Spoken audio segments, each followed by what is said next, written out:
Tuna mwaliko, umepewa mwaliko. Kesho Udugu kuna nafasi unatakiwa uje.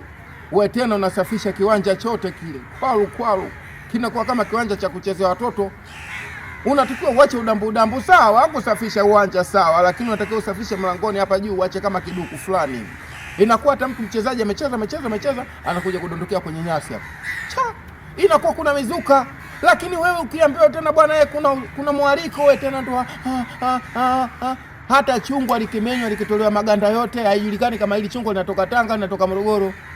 Unatakiwa uache pale kijuu pale, unaacha pale kiduku fulani, kiduku mshadhari pale. Acha bwana. Sasa wale wanakuwa kama washangiliaji, inapigwa mechi unakuta mashabiki hao. Wewe unakupa maana yake kaa nayo hiyo.